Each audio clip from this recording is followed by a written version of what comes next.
Olá, igreja, tudo bem com vocês? Bom, estamos no mês de maio, e o mês de maio é o mês onde se costuma falar sobre família, é o que nós queremos falar durante este mês, tá? E nós estamos falando sobre unidade familiar. Como é que está a tua família? Tá bem? Os relacionamentos entre vocês, filhos, esposa, marido, pais? Será que a realidade sua é parecida com essa aqui? Olha só que bonito, né? Uma mulher, um marido, duas crianças no meio, o sol sorrindo. Você está vendo aí todo mundo feliz, o sol alegre, mas infelizmente nem todos os dias são dias de sol, né? Nós enfrentamos problemas de relacionamento, problemas familiares. O ideal seria sempre estar todo mundo sorrindo, até mesmo o sol. Mas há dias onde as nuvens cobrem tudo. E muitas vezes o que cai sobre a família são verdadeiros raios, né? Como essa próxima imagem vai te mostrar. Olha só que coisa terrível, né? Um ringue, você está percebendo o ringue por trás, o marido e a esposa brigando, pronto para o ataque, para dar golpe um no outro, e a criança ali no meio como juiz tentando, sem saber o que fazer. Eu espero que a realidade da sua casa não seja parecida com essa segunda. Mas, infelizmente, né, lidar com pessoas é difícil, lidar com família é complicado, mesmo porque há um vínculo entre as pessoas que fazem parte da família e não é tão simples lidar com isso. Mas é o que nós estamos tentando e queremos fazer durante esse mês, é justamente usar a Bíblia para ajudar você, ajudar a todos, né, de uma maneira geral, a pensar sobre a importância da família e também desejar que Deus nos dê sabedoria para enfrentarmos problemas difíceis e sabermos lidar uns com os outros dentro de nossa casa, tá? O que nós estamos vendo, o que nós vamos continuar a ver, eu vou colocar para você aqui um esboço, vai ficar mais fácil para você entender. Bom, nós fomos chamados para uma nova vida. Essa é a primeira realidade que nós temos que observar, e iremos observar isso nos textos que eu vou mostrar para vocês daqui a pouco. Nós fomos chamados para uma nova vida. Segunda coisa importante, devemos preservar a unidade familiar. A família é muito importante. Não existe família de uma pessoa só. Família é uma reunião, né, um grupo de pessoas. E deve haver um vínculo, uma unidade na família, deve haver papéis a serem desempenhados numa família para que ela não se desmanche. E infelizmente hoje nós vemos famílias destruídas por não saberem conviver uns com os outros. E é isso que nós iremos aprender na terceira lição. Nós iremos observar princípios para se manter essa unidade familiar. Lembro-me de que da última vez falei para vocês que a igreja é tratada como família. Em Gálatas capítulo 6, lá está escrito, não é? Que nós devemos fazer o bem a todos, principalmente aos da família da fé. Gálatas 6. E a Bíblia é tratada como família, e como família nós temos relacionamentos, e a Bíblia oferece princípios para nós aprendermos a viver como igreja, e acredito que esses princípios servem muito bem para nós usarmos em nossa família, já que precisa ser preservada uma unidade familiar também. E eu quero ver esses princípios com vocês em Colossenses capítulo 3. Talvez hoje ainda não veremos esses princípios, mas eu quero apenas mostrar para vocês que princípios são esses que mantêm a unidade familiar, não somente a familiar, mas principalmente a unidade que deve haver em uma igreja. Veja bem, mas talvez não hoje, mas na próxima mensagem nós veremos que esse princípio que mantém a unidade é quando a pessoa ela demonstra uma profunda compaixão e bondade com o outro. A segunda coisa que nós veremos é que deve haver humildade, deve haver mansidão para que os relacionamentos se mantenham. A terceira é que no ambiente onde há relacionamentos, numa família, numa igreja, deve haver paciência, tolerância e perdão. Perdão justamente porque nós estamos convivendo com pessoas que pecam, inclusive você é um pecador. E você vai errar, você vai cometer problemas, pessoas vão errar com você e deve haver tudo isso aqui envolvido para que não se desmanche algo tão bonito que é a unidade familiar e a unidade numa igreja. O texto que nós veremos, esses princípios, nós vamos falar um pouquinho sobre esse primeiro ponto. Depois vou falar para vocês desse segundo ponto, na carta de Paulo aos Colossenses, capítulo 3. Eu quero abrir com vocês aqui. Você vai acompanhar na tela o que eu quero mostrar para vocês. E aqui está o texto que nós iremos pensar. Lembrando que a primeira coisa aqui que eu disse para vocês é que nós fomos chamados para uma nova vida. Você vai ver isso no texto. Vamos ler? Eu vou acompanhar com vocês. Olha só, aqui no versículo 1, começando. Portanto, já que vocês ressuscitaram com Cristo, procurem as coisas que são do alto, onde Cristo está sentado à destra, à direita de Deus. Mantenha o pensamento nas coisas do alto e não nas coisas terrenas, pois vocês morreram e agora a sua vida está escondida com Cristo em Deus. Não sei se você sabe, mas a Bíblia diz que se você é um cristão, você está morto. É claro que o sentido aqui é de que você morreu para aquela velha vida e a tua posição hoje é outra. A tua vida está escondida com Cristo em Deus. Versículo 5 nos diz, assim façam morrer tudo o que pertence à natureza terrena de vocês. E o que faz parte dessa natureza terrena? Eu vou grifar para vocês aqui, vai ficar mais fácil de vocês entenderem, tá?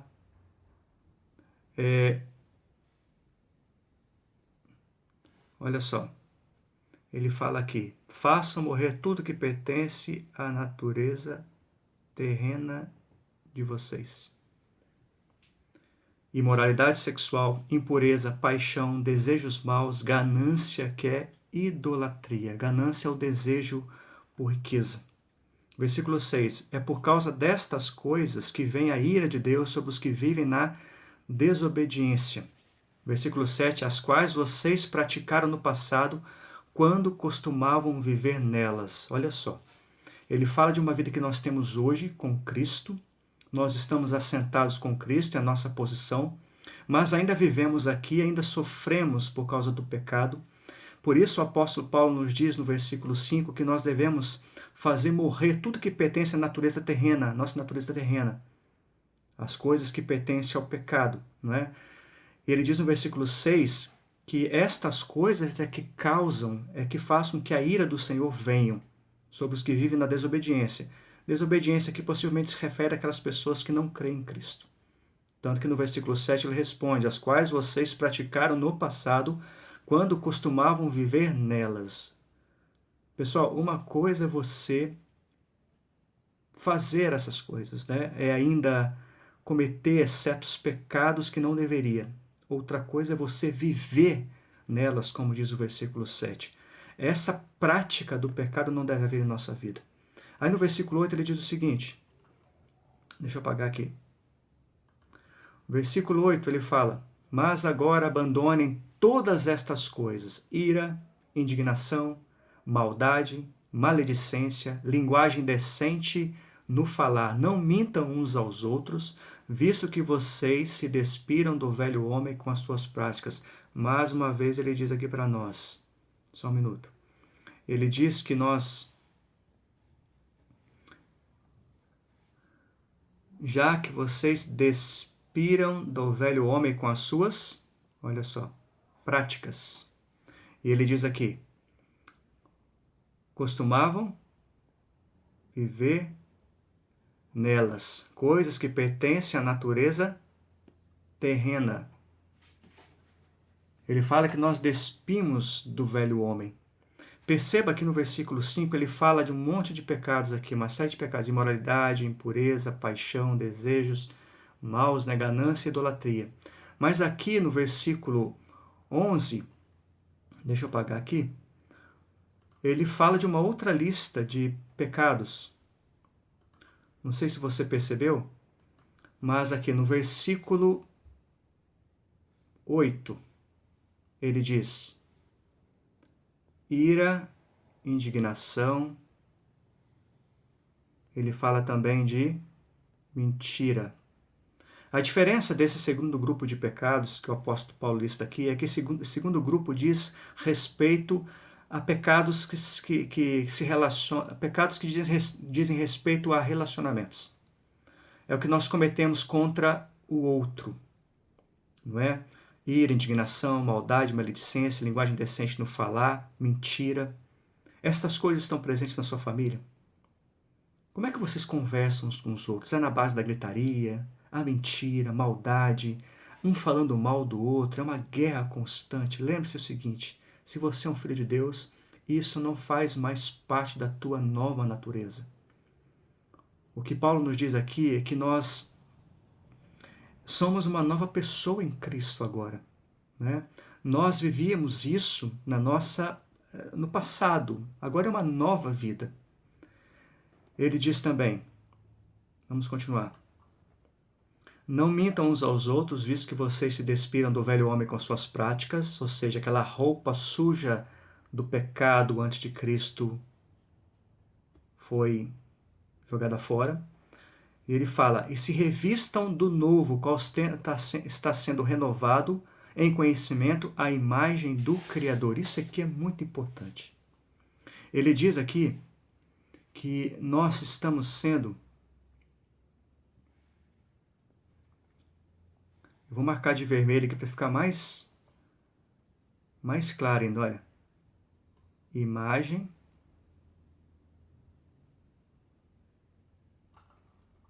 está sendo renovado. Olha que coisa maravilhosa. Deus está levando você a se conformar à imagem dele, à imagem do Filho, à imagem do Criador. Isso faz parte dessa nova vida, dessa nova criatura que Deus criou. Deus quer que você se pareça com Ele. Esta é a nova vida. Isso tem que tomar conta do teu coração. Isso significa o que o apóstolo Paulo diz no versículo 1, de pensar e de buscar nas coisas do alto, não nessa terra. O que pertence a essa terra é essa imoralidade sexual, a prostituição, desejos maus, ganância, idolatria, amor pelo dinheiro, colocar outras coisas no lugar de Deus. Isso pertence à nossa natureza, a essa nossa natureza velha, a este mundo. Buscar as coisas da terra significa esses pecados. Mas nós devemos pensar e buscar as coisas do alto que tem a ver com essa imagem, com essa nova criatura, essa nova vida sendo formada em nós, que tem a ver com a imagem de Cristo. Isso é a primeira coisa que você tem que prestar atenção. Tudo aquilo que você tem que praticar com relação às outras pessoas em sua casa deve vir como motivação para isso o fato de você ser uma nova criatura, ter uma nova vida. Deus lhe chamou para viver à altura do Evangelho, à altura desse chamado. Isso é um privilégio tremendo, porque Deus lhe dá capacidade para ser uma pessoa que nós vamos falar daqui a pouco, ou talvez na próxima mensagem. Aqueles princípios relacionados à humildade, à mansidão, à compaixão, à benignidade, à tolerância, à paciência, ao perdão, tem a ver com essa nova vida. Se você não mantiver isso no teu coração, dificilmente você vai desejar ser essa nova criatura.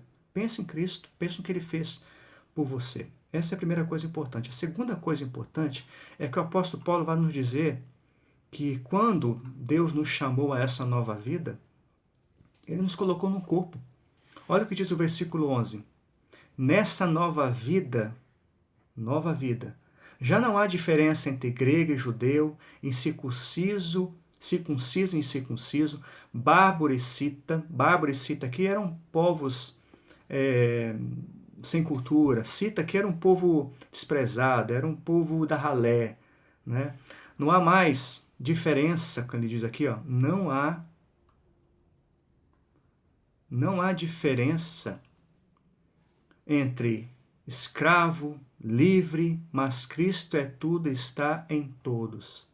A unidade que nós temos nessa grande diferença que há entre cultura, raças, povos e condições sociais, todas elas são desmanchadas, desfeitas em Cristo. Porque Cristo é tudo em todos. Ele é aquele que mantém, que cria essa unidade. A igreja é um conjunto de povos diferentes, de várias nações, de várias culturas, de vários tipos de gostos, de vários níveis sociais. E Deus quer que nós tenhamos relacionamentos em unidade, apesar das diferenças que há entre nós. Agora, aplica isso à família. Você não é igual ao outro membro da sua família. Eu não sou igual à minha filha, igual à minha esposa. Nós temos muitas diferenças, né, em gostos, em preferências, Mas é possível mantermos a unidade quando praticamos o que Deus quer, os princípios que Deus quer que nós pratiquemos. É possível manter essa unidade, mesmo com diferença, porque é possível viver um escravo e um livre. É possível viver no mesmo ambiente, na mesma família, sendo diferentes. Ele diz no versículo 12: portanto, como povo escolhido de Deus, santo e amado, aí ele começa, revistam-se,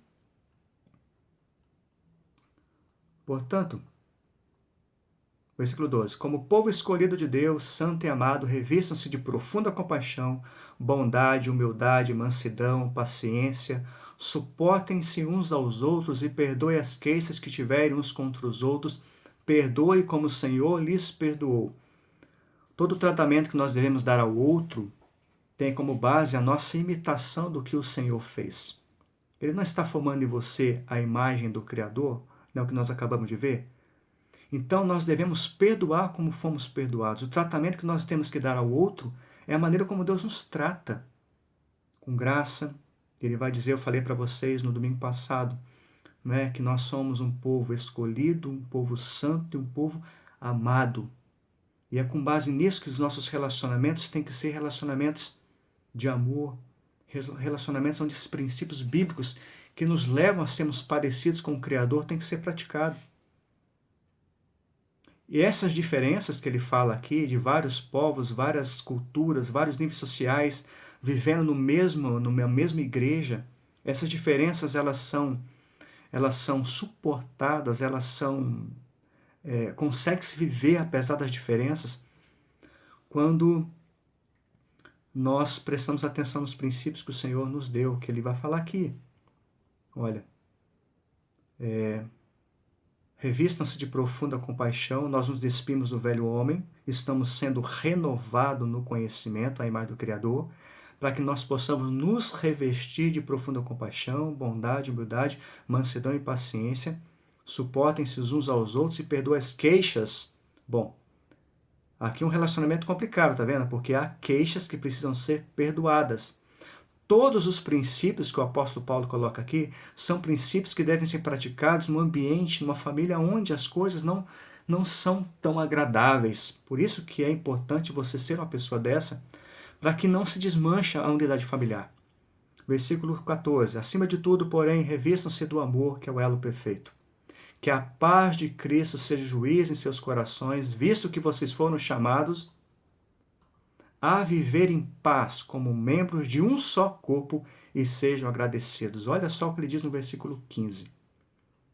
Nós fomos chamados para viver em paz. Está vendo? Como membros de um só corpo. Se não haver paz no corpo, o corpo se desmancha, se desfaz. Se não haver paz na família, a família se desmancha. E como manter a paz? E aí é onde entra esses princípios aqui, ó.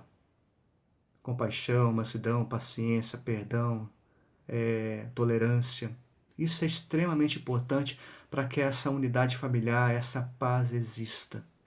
Nós iremos falar disso na próxima mensagem, tá? Então o que eu quero que você pense hoje é o seguinte: Deus lhe chamou para uma nova vida. Amém?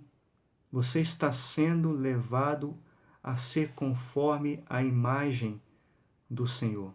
Olha o que nós vimos aqui. Versículo 10.